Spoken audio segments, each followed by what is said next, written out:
everybody. Hola, hola a todos. Thank you so much for being here with us today on the episode 6 of Spanish with Karla. And like we mentioned last episode, this is the Christmas episode. And I'm going to start saying Feliz Navidad. And that means Merry Christmas. I know what you're going to say. Happy doesn't mean merry, but it doesn't matter. That's just the way it translates. But before we go and start on our lesson, let me tell you, if you would like to send us any feedback, please visit our website at SpanishWithKarla.com, in which you will find every single episode, all the notes, and also a link for you to send us an email. Okay? You can ask questions, request notes, or I don't know, whatever floats your boat. Also, you can find us on Facebook.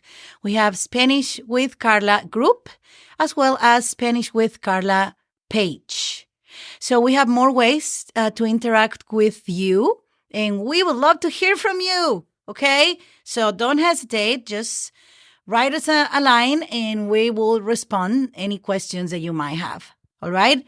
Well, after talking about all these things, I want to know, I hope your week went awesome. What did you do? Did you have fun? Did you have time to learn and review the previous podcast? And did you learn all your words regarding the house and how to say ¿Dónde está la puerta? And all those things? I hope so. Today is going to be a podcast more kind of a special edition, right? Because it's going to be regarding Christmas and the holidays. And somebody was asking me, well, if you are in the United States, so how are you going to get in this situation? Well, you can if you have neighbors that are Spanish speakers. Or what if you take a cruise to any place in the Caribbean and you are, exposed to this, to the need of speaking Spanish during the holidays.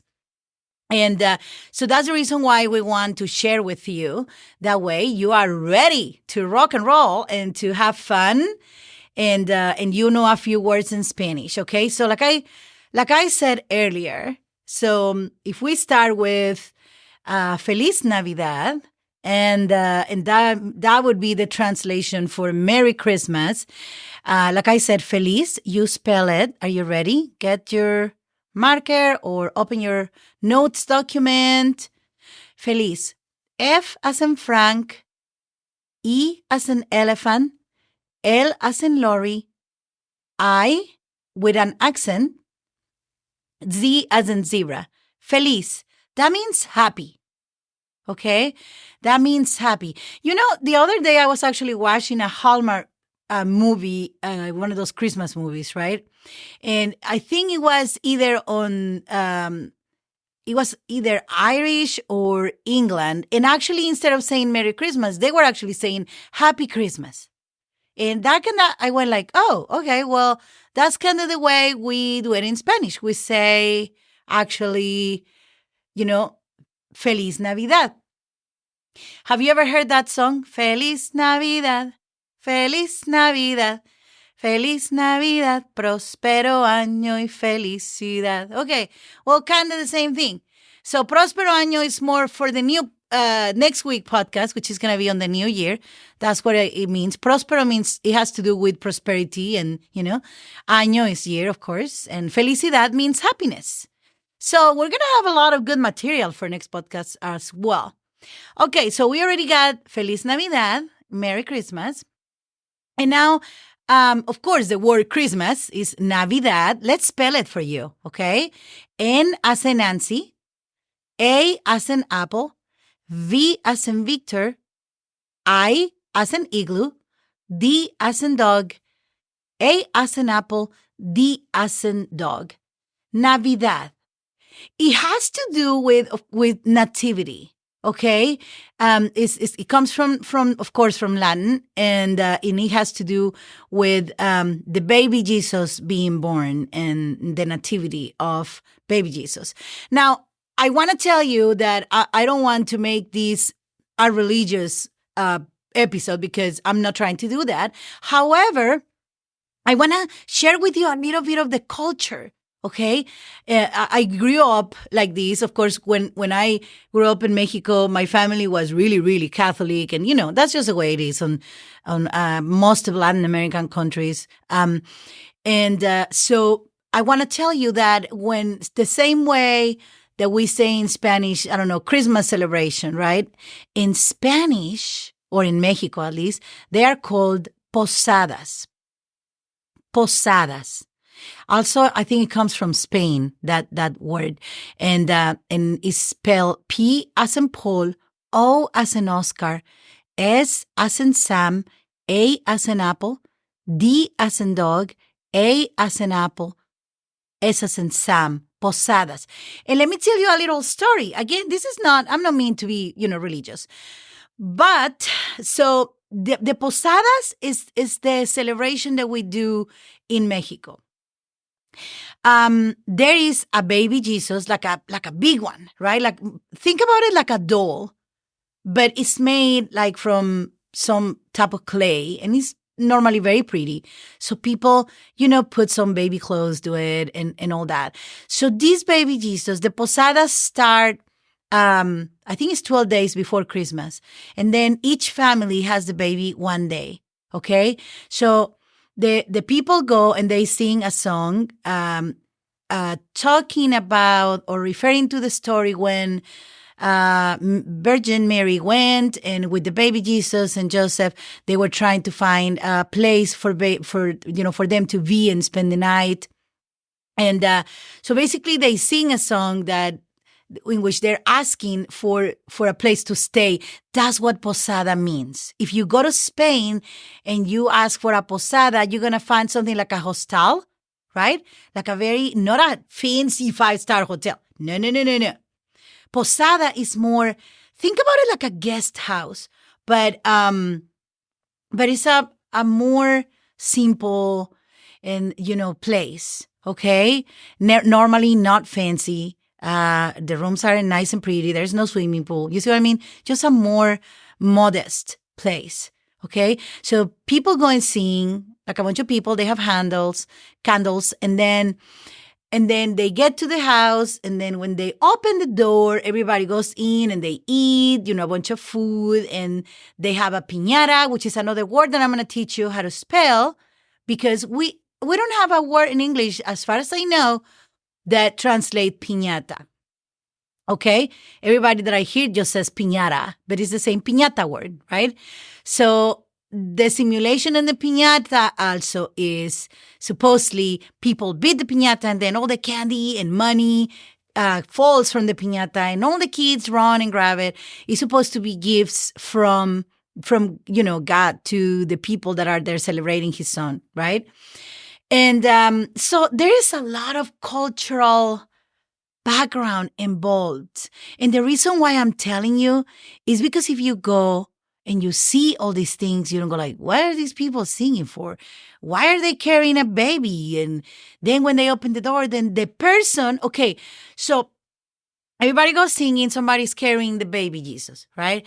So when they knock at your door and then they open the door and then they celebrate in there, okay, so that is the day in which the baby Jesus is going to spend the night, okay? And the people normally have like an activity. They just are missing the baby, right? And then the baby is always, kind of laying down. They put it there in the little crib and on the hay and all that. And the next day, they all go grab the baby Jesus and go to another house and do the same. So it's a bunch of partying in there, okay? There's a bunch of good food and piñatas and of course, very important. If you get stuck in one of these posadas, be ready because they're going to have you pray, okay? They do, I don't know if you're familiar with the rosary.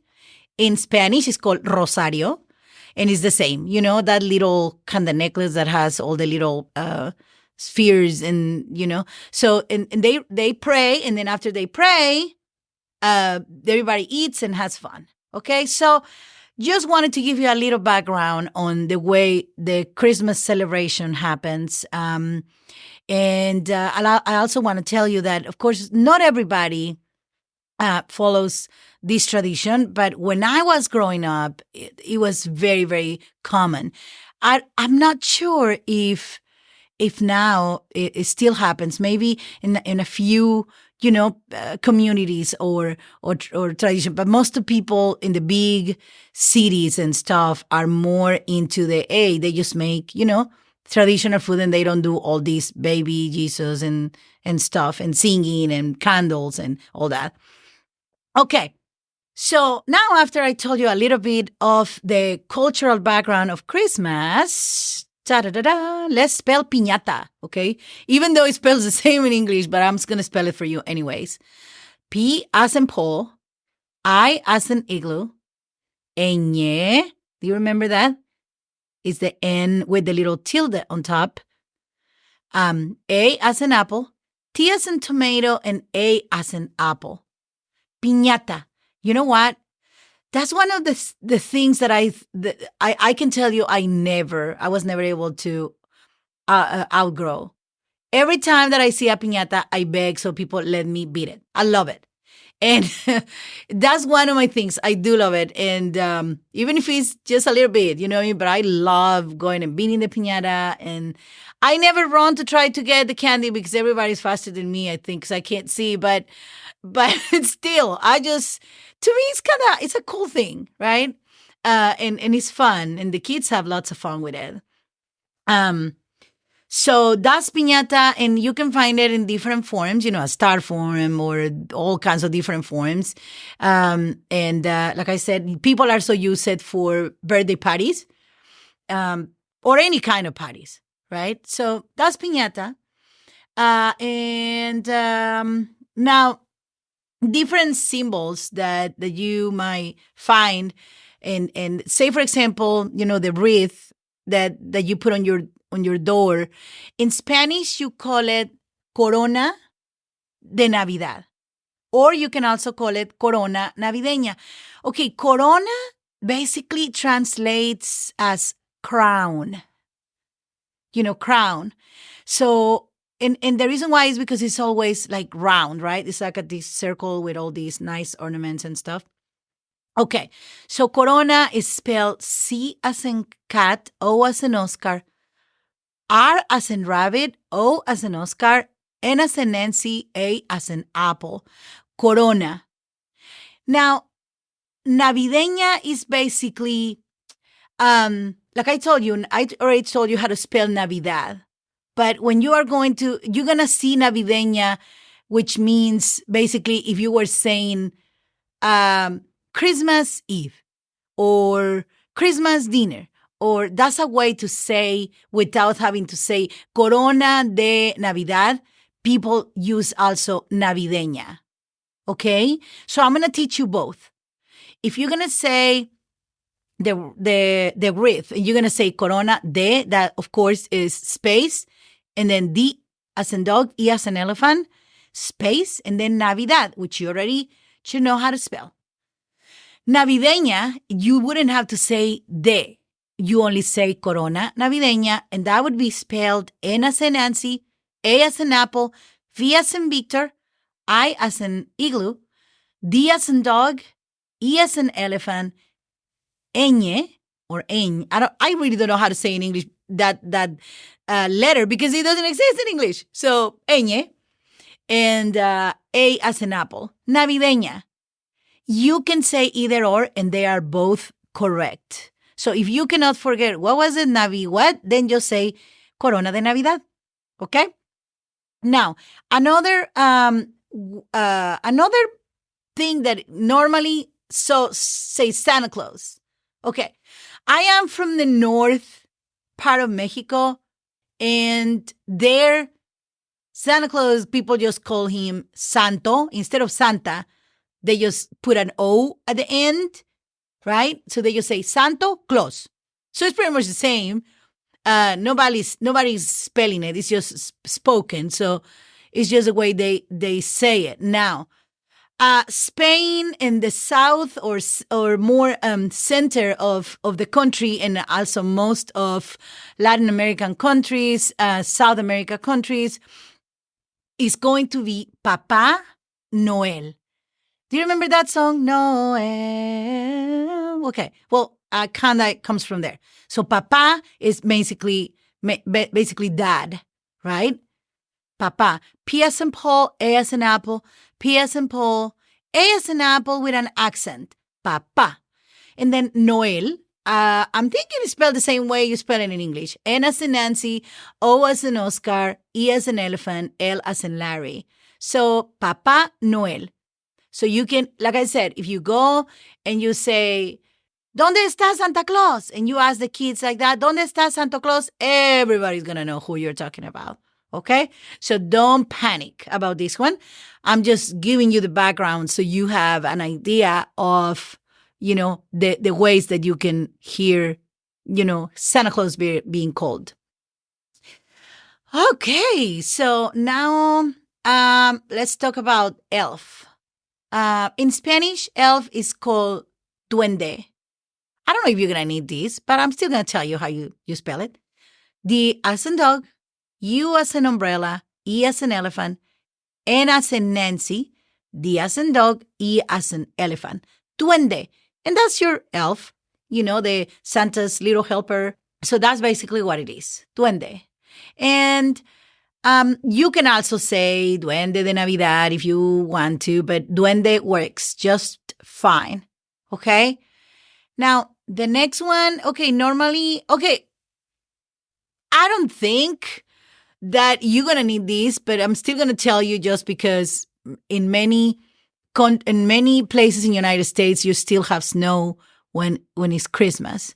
And if you are talking to people on your state and it's snowy and, they're Spanish speakers, whatever. Snow is said nieve. Okay? And that is spelled N as in Nancy, I as in igloo, E as in elephant, V as in Victor, E as in elephant. Nieve. Okay, I'm going to give you a plus. So nieve means snow. But also, if you want to eat ice cream, in most places, if you say, quiero una nieve, nieve also means ice cream. Okay? There's other places in which they call it in another way, and I'm gonna teach you that when we get to the foods episode. But right now, I'm just gonna let you know that nieve can mean snow and can also mean the ice cream that you eat, flavor the ice cream, sorry. Okay, so now the next one, so you see how Santa Claus comes, through the fireplace. Okay, so I'm going to teach you how to say that too, right? If you're talking to a kid or your nephew or whatever, and you can say, Santa Claus is coming through the fireplace. Okay, fireplace is called chimenea. I know that's going to be hard to spell, so be sure to have your notes, your marker or whatever you take notes with ready. We're going to use this letter, che. You remember that letter, che? Or did you already forget? So that letter is formed by C as in cat and H as in hotel. And it makes the sound cha. Okay? Then is I as in igloo, M as in Mary, E as in elephant, N as in Nancy, E as in elephant, A as in apple. Chimenea. Chimenea. It's a little musical, okay? Repeat after me, like they say on those classes. Chimenea, okay? That's probably a little more complicated than all the other words. So the ones that are like that, I'm going to give you a little extra repeat, okay? So you can remember the sounds. And as you can see on this word, even though the E and the A are, together, nothing changes. Nothing changes. Chimenea. Do you see that? The E preserves its sound and the A also preserves its sound. Okay, you have both. So the next word that I thought it would be reindeer, right? That one is super easy. So it's R as in rabbit, E as in elephant, N as in Nancy, O as in Oscar. Reno. Reno. Okay, let's talk about R sounds. R's, okay? So normally, and I swear to you, when we get to the episode that we're going to talk a lot about R's, we are going to go back and touch this again. I just want to explain. In Spanish, you can find in many words, you can find two R's combined, okay? So that would make the same sound of Reno, okay? You want to grab a pencil, put it between your lips, okay, horizontally. And when you have it there, don't put it on your, not on your teeth, just on your lips. And then start going until you get that sound, okay? That's going to help you a lot if you are having an issue rolling your R's. Can I tell you something? My kids still have issues sometimes rolling their R's. They're trying, though. They're getting much better at it. But sometimes it just escapes, right? And they just can't do it. Most of the time, they can, and they're doing pretty good. So don't panic if you still can't say, your R's, the right way. So Reno only has one R. So let me tell you this. When the R is in the beginning of the word, it always sounds R. Okay? When the R is at the beginning of the word, it always sounds R. When the R is in the middle of the word, it's going to have a lighter sound, okay? And so it's going to be more like R. It's going to be more like R, not like R. But when the R is in the middle of the word, and we want to have this hard sound again, R, we are going to have two R's. Okay? You're going to see, for example, on car that I told you last week is spelled is carro. You're going to see Carro. Okay? I'm not going to spell it like that for you because we're not on that episode yet, but I'm just trying to explain to you the R's. So if we touch it several times, you're going to get familiar with this concept. Okay? So, Reno. Okay? Look, put yourself like in front of the mirror, repeat, It's like I always tell people, okay, say, for example, for instance, my name. I hear my name pronounced by somebody that is a Spanish speaker, and it sounds Karla. But if it's somebody that is an English speaker, it sounds Karla. Can you see the difference? It is so silly when I started actually doing a phone call, a customer service or something, and then I discovered myself saying Karla Martinez, and I go like, oh, it should. What happened to me? Right? You just hear it so much, and it gets to the point that you just get used to it, right? So that's exactly what happened to me. So I went from Karla Martinez to Karla Martinez, and that's just the way it is. So like I said, practice, try that trick of the pencil, just horizontally on your lips and go, and you are going to see that sound coming out, okay? Practice, practice, practice. Like I said, we're going to have an episode in which we're going to practice a bunch of words, but I wanted you to be able to pronounce Reno. So you're going to see the R-E-N-O. Don't go Reno. No, it's not Reno. It's Reno. If you cannot say Reno, you can at least say Reno because they know, okay, that's the English speaker accent.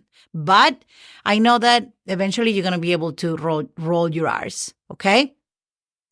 All right, so let's go with the next one. And hold on, I got lost here with my notes. So the next one is going to be present. Okay? This is another R word. Oh my goodness. It's said regalo. Okay? Are you enjoying those R's? Regalo. Okay? So regalo is spelled R as in rabbit, E as in elephant, G as in giraffe, A as in apple, L as in Lori, O as in Oscar. Regalo. Okay? Regalo is going to be a present. So again, we have the R in the beginning of the word. Therefore, the sound is going to be stronger, right? Like a motor, like a car going. Imagine that. Maybe that works. Help you roll your R's better. Now, the next word that I have is star. Like the Christmas star, the North Star, So that word is said estrella. And this is another important point right here that I'm going to remind you. You spell it E as in elephant, S as in Sam, T as in tomato, R as in rabbit, E as in elephant, L as in Larry, L as in Larry, A as in apple. There is two important things that I want you to check on the spelling of this word. Okay? The first one is, as you can see, the R is in the middle of the word and it's only one R. Do you see that? And it sounds estrella. Can you tell the difference on the pronunciation of that R? You're not saying estrella, no, because it's only one R, right? So, like I said, if it's in the middle of the word and it's only one, it's going to be estrella. Second interesting point about estrella. Look at the spelling of this word again. So you have the R, and we already said that the sound is very soft because it's only one in the middle of the word. The next one that I want you to realize is that it has a double L. Okay? And remember what sound I told you that the double L makes? The sound is J. Okay? Kind of like the J sound, right? In English. So if you see this, don't say estrella. No. Don't say estrella. Okay? No. It's not estrella or estrella. It's estrella. Okay? Ya. Repeat that many times. Ya. Estrella. Do you remember that example that I told you that George straight when he sings Amarillo by morning? Remember that? So wrong. I need to write him an email, like if he's going to care, right? But hey, if you're going to sing a Spanish word, then say amarillo. Well, same thing with estrella, okay? And so that's the reason why I thought it was very interesting to kind of tell you about this word, because it has all these two different points that is important for you to realize and for you to start identifying, right? Now, these next ones are going to be super easy for you because it's the same Navidad or Navideña. They're just different items that you're going to find on the Christmas celebration. Okie dokie. So, like I said, these words are going to be, the first one is going to be Christmas tree. Okay? So, tree in Spanish, you say árbol. Árbol. I did it too strong, right? No, it's árbol. Árbol. And as you hear, it doesn't sound too strong as I did it the first time. It's not like that. It's árbol, and it's spelled A as in apple, R as in Robert, B as in boy, O as in Oscar, L as in Larry. Árbol, you can say it, most people would say árbol de Navidad, Christmas tree. Árbol de Navidad.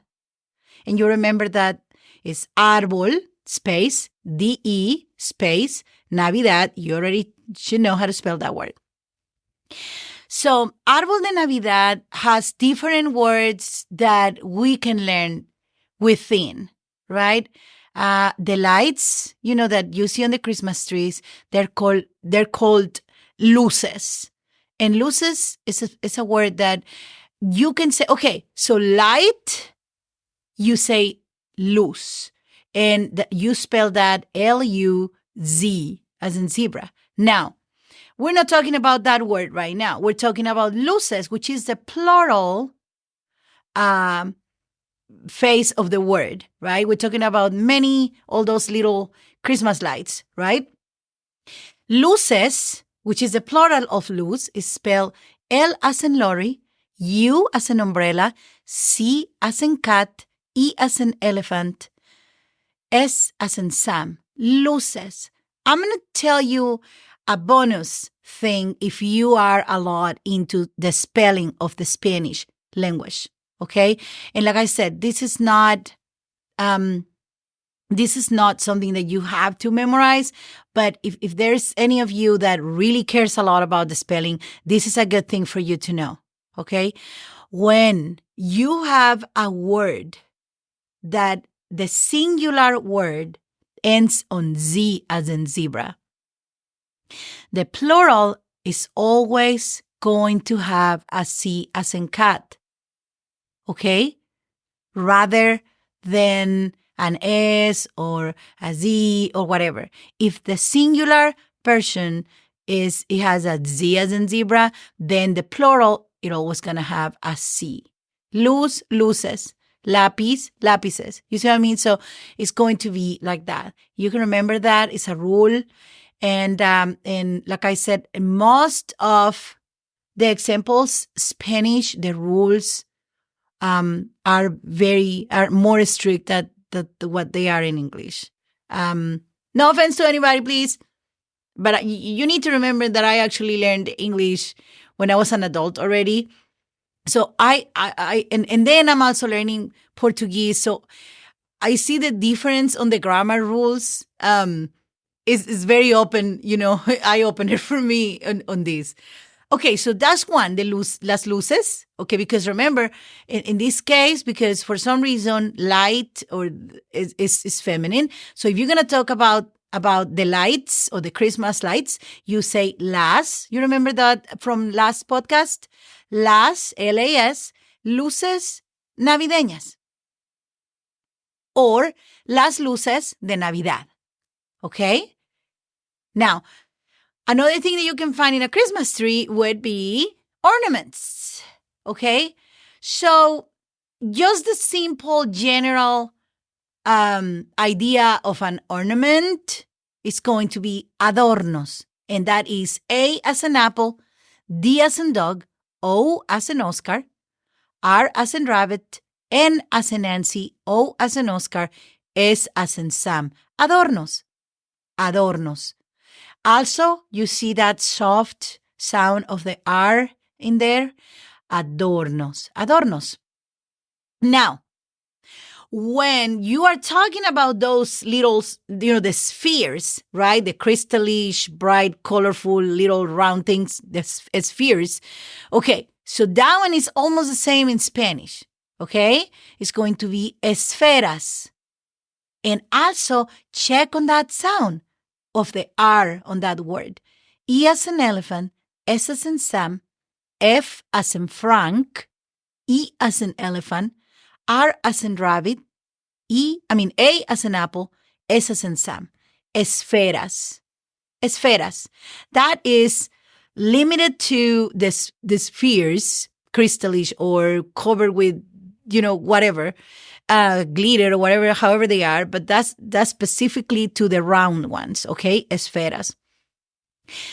And when we are talking about all in general ornaments, it's going to be adornos.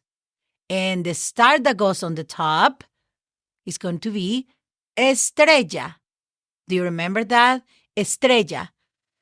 Also, you might have, for example, an angel on the Christmas tree.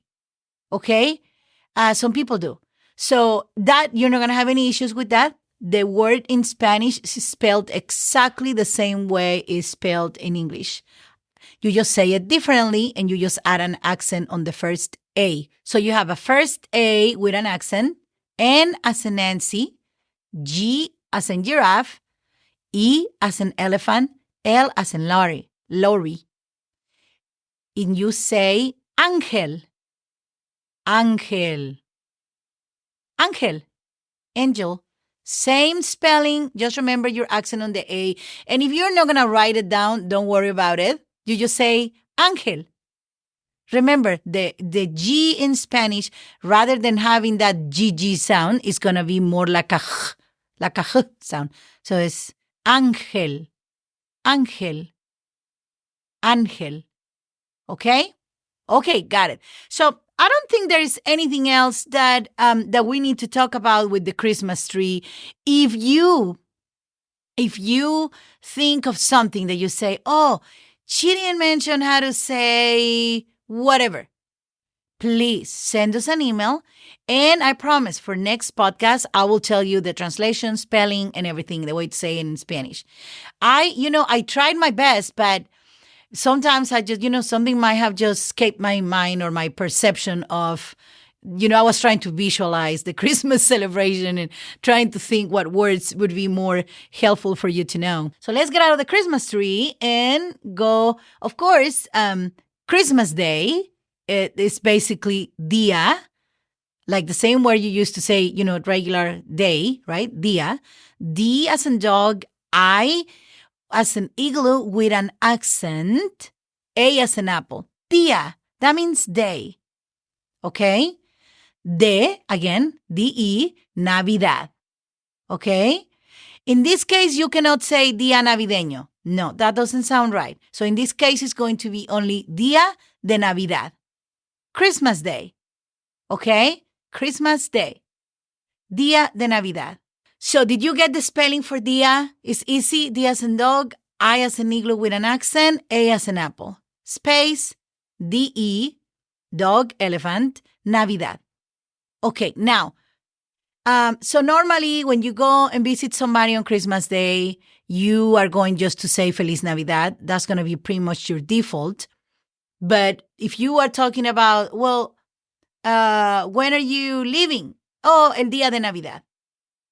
Right? Or when are you coming back? Oh, el día de Navidad. Now, so that's easy. Now, Christmas Eve gets a little tricky because it does not have the word Christmas anywhere. Okay? So Christmas Eve in Spanish is called Noche Buena.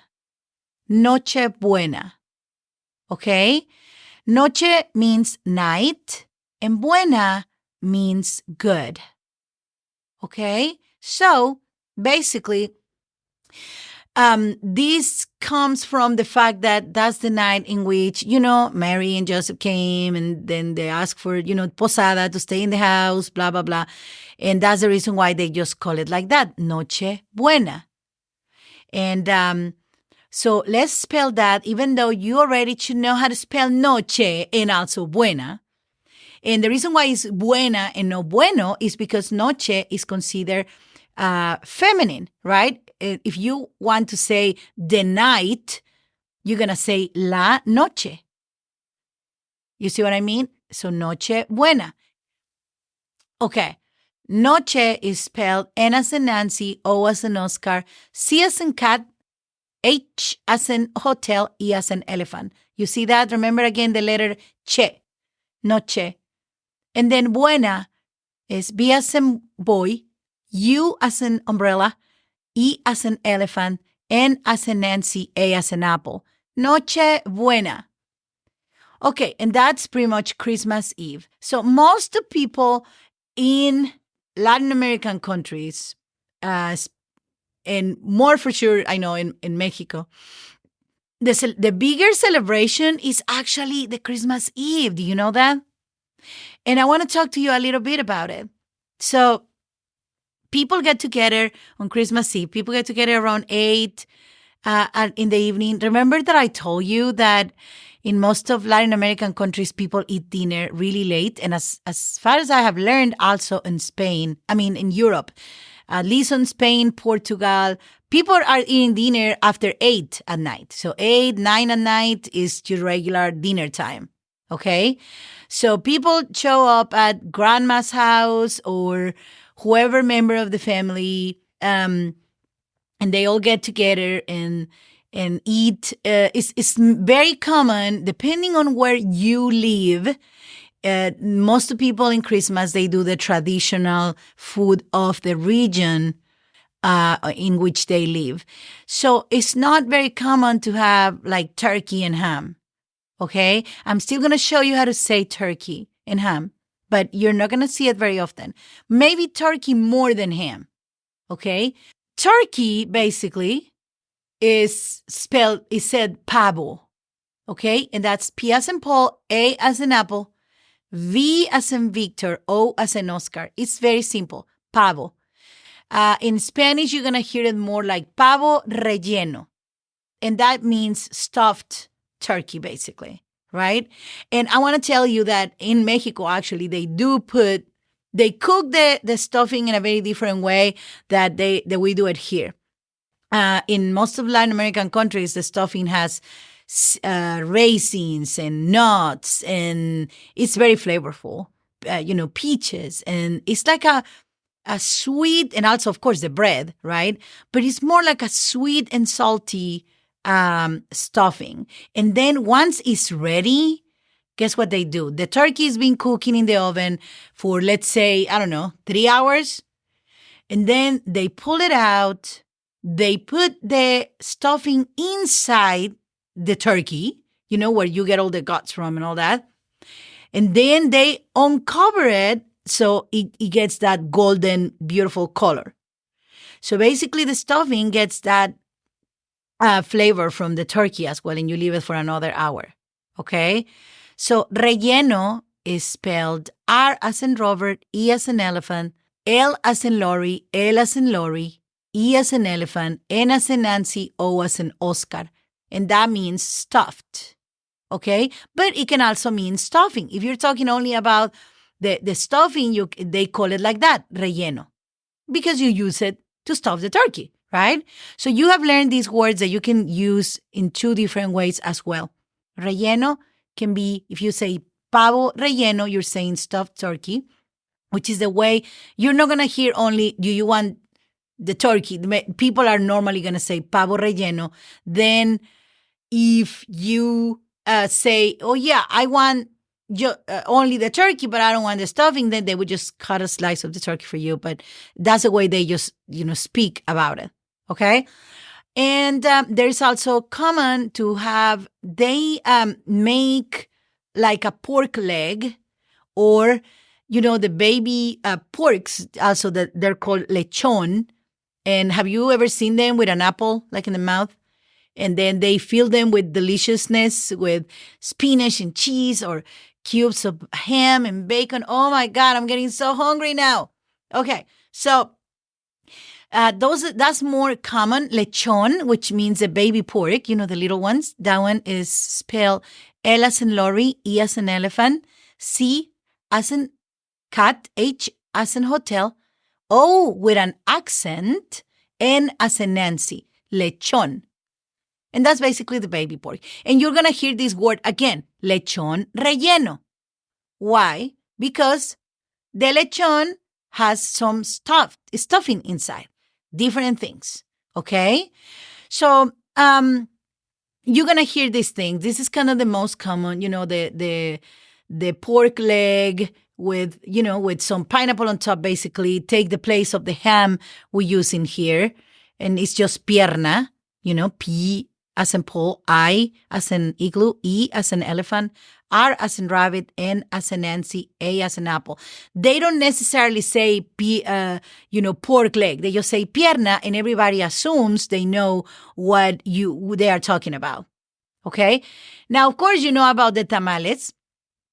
And you know about all those, things that many people, when I was I've been in the food service industry for a while, and everybody, when it starts getting November, are you going to make tamales? Are you going to make tamales? Are you going to make tamales? Because everybody likes tamales. But it's a lot of work, you guys. I mean, I'm telling you, you make tamales, you're going to have a backache for a week. I'm serious. I mean, I would do it if I have help. But if it's going to be only me, no, nobody's going to trap me on that. I go and buy them. But the other day I bought some in a supermarket and they were not good. Actually, I didn't like them. I was very disappointed. But I'm planning on making some But, okay, what I was going to tell you about tamales, and I'm sure you know how to spell it. T as in tomato, A as in apple, M as in Mary, A as in apple, L as in Larry, E as in elephant, S as in Sam. So now, I hear a lot of people that when you talk about the plural, you say tamales, right? I have heard a lot of people that say, do you want a tamale? And I'm like, okay, well, I hope that one is not going to be you, okay? Because the singular of the word tamales is only tamal, okay? So if you want to say in singular and you want to be speaking English, it doesn't matter. You can say, hey, do you want a tamal? Okay? Don't put that E in there because that's not right. So it's going to be T as in tomato, A as in elephant, M as in Mary, A as in elephant, A as in apple. Oh my God. L as in Lori. Tamal. Okay? And if it's a plural, it's going to be, you add an ES and that makes it tamales. Okay? So next time you ask somebody or you ask, hey, can I have a tamal? Just say tamal. Okay? All right. So another things that you can hear on the Christmas celebration that and the reason why I'm telling you all these, other than because that way you know how to say it, also because I want you to be able to understand what you're gonna eat. What if you see something you don't even know what it is? So I want you to have an idea of what you're gonna find if you're gonna spend Christmas in one of those Latin American countries or with a Hispanic family. Your neighbors that invite you to go and eat there. And like I said, it's going to be Christmas Eve. And then on Christmas Day, people come. I mean, they stay normally late on Christmas Eve. Everybody, has a drink and eat and everything. And then they leave, I don't know, around midnight, go back to their houses. And then Christmas Day around 10, 9, more 10 in the morning, they all get together on another family member's house. In my case, it's on my aunt's house. And then she has this, of course, is what we call in Spanish recalentado, which means you serve the leftovers from the previous night. Then, like, you go in my case, it's my aunt, and then you reheat, you eat the leftovers from the previous night. And then you, like my aunt, she always has tamales, and she makes hot cocoa and really strong coffee, orange juice, and she decorates the house with, the table really nice and pretty. And then the whole family exchanges presents. That's the time when you bring the presents to exchange. On the Noche Buena, which is the Christmas Eve, we just eat, celebrate, have fun, and most of people give presents to the kids then. But the adults exchange of presents happens more the next morning during Christmas when you go and eat like I said, the leftovers, which in Spanish is traditional. It's nothing bad. It's just called recalentado, which is R as in Robin, E as in elephant, C as in cat, A as in apple, L as in Larry, E as in elephant, N as in Nancy, T as in tomato, A as in apple, D as in dog, O as in Oscar. Recalentado, which means reheated. Can you believe it? That's exactly what it means. Calentado means heat, heated. Calentar means heat, okay? So like when you heat up food, right? So basically that's exactly what it means, reheated. Recalentado. And it's nothing bad. It's perfect. People love it. So basically, that's the way the celebration is going to happen. You're going to go to the basically party where everybody has fun and drinks and all that. And the Christmas Eve, Noche Buena, and then Christmas Day is going to be more of a brunch to eat el recalentado or the leftovers from the previous day and have like a sort of combination of breakfast and lunch, a brunch. And give presents, talk, and then people leave, I don't know, evening, they go back to their houses. So yeah, the celebration is quite long and pretty big. Normally you see a lot of people getting together and And of course, in the Nochebuena is when people have their piñata. If they're religious, they sing and pray and do all that. If not, it's just the piñata for the kids to have fun, and that's it. And then of course the dinner and all that. So same thing with dinner, right? Cena, dinner, a cena de Navidad or Christmas dinner. Okay, that's cena is spelled C as in cat, E as in elephant, N as in Nancy, A as in apple. And that means dinner no matter what. Okay, so you can also say, if you want to say what's for dinner, you can say ¿qué hay para cenar? So it's the same word. ¿Qué es la cena? Basically, what are you serving for dinner, right? So dinner is said cena and then space de space Navidad. Cena de Navidad. Okay? And that is what you eat on la noche buena or Christmas Eve. Okay? Then in the morning, same is, they call it the same way, cena de Navidad, just because everybody's getting together to celebrate Christmas, even though it's not a dinner. All right? So let's see. Also, we have, of course, I taught you first thing when we started this episode, Feliz Navidad or Merry Christmas. We know that one. And of course, how about the Christmas canes? The little minty flavor, or maybe they have different flavors. But so candy cane in Spanish, you say caramelo. Caramelo. C as in cat, A as in apple, R as in Robert, A as in apple, M as in Mary, E as in elephant, L as in Lorry, O as in Oscar. Caramelo. You see that sound that is very soft on the R? Caramelo. So that in some countries, especially I think in Spain, they call caramelos to every single type of candy, okay? In Latin America, caramelo is more that specifically candy cane, okay? And the regular candies, they're called dulces, which you might find in the piñata when you beat it. And so dulce is spelled D as in dog, U as in umbrella, L as in lorry, C as in cat, E as in elephant. Dulce. And if you're talking plural, many candies, then you're saying dulces. You just add an S at the end, S as in Sam, and you call them dulces. Okay? So candy cane, caramelo, candy, dulces, or dulce. Okay. Now,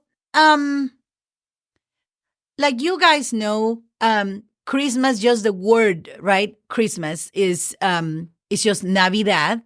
Some people you're gonna hear it. They say Natividad, but like I said, like the 99% of the people that you talk to in Spanish is gonna be Navidad.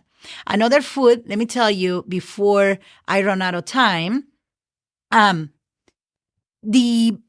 Another drink that you can find on this Christmas celebration posadas is going to be called ponche. Ponche.